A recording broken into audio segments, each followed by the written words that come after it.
Questions exploded in his mind, but he would wait to ask them. People were whispering and chuckling in a circle around Gideon. Already happening, Gideon said as Pasco walked away. He heard General Sherman already gave land to some of us who done follow him through the South, 40 acres and maybe a mule, just for asking for colored people, like homesteading been for white people. So that's where all the homestead, that's where the homestead programs came from, in helping people, in helping low income people get houses. That was God. That's all it was. It was God at least saying, okay, guys, you guys got to at least build with those ugly projects that they got. They need to remodel that old projects they got. And then they have buildings that uses cars and all this crap. And I don't want to go into that. But we do need to have better housing for us, because if you're not going to give us 40 acres in the land, at least we can have.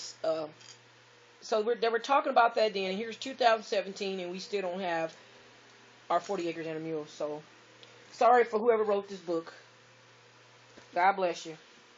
As Pascal walked away, he heard General Sherman already gave him land to some of them who were followed him through the South, 40 acres and maybe a mule, just for asking for colored people, like homesteading being for white people.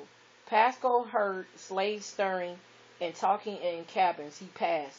Who that down the road? A woman asked. Gideon back. A man told her, say they giving out 40 acres and maybe a mule to slaves. Okay. So Gideon was always on top of it. He was always trying to figure out what are we going to get in reimburse or restitution, what they had mentioned about restitution. And I really thought we was going to get restitution when Clinton was in there. Okay. All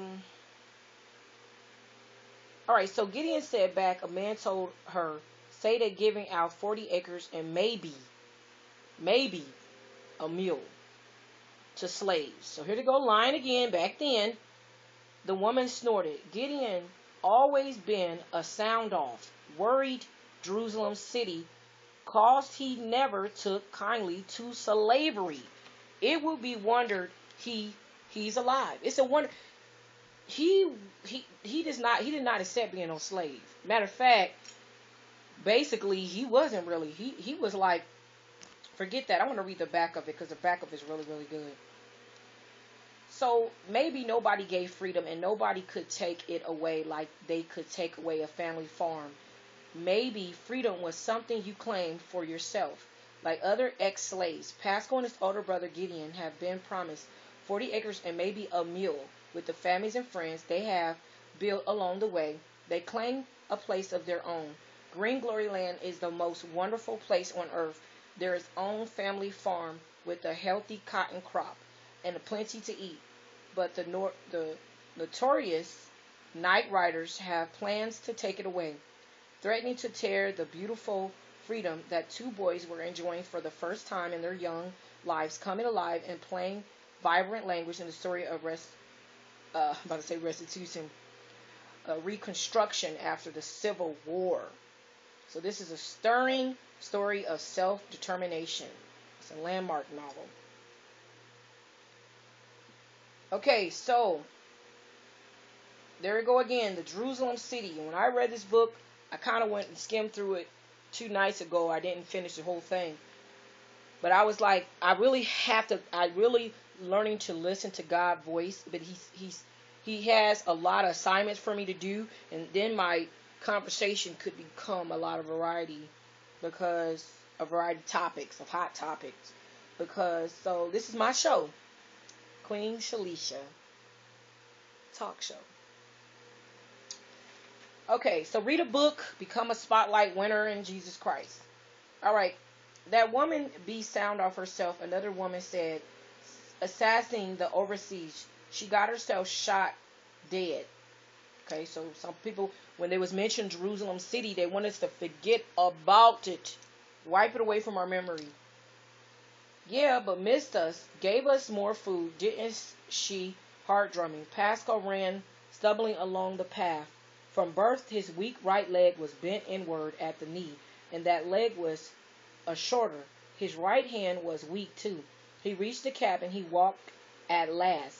Nelly, he whispered through the doorway. So we have some rapper names in here.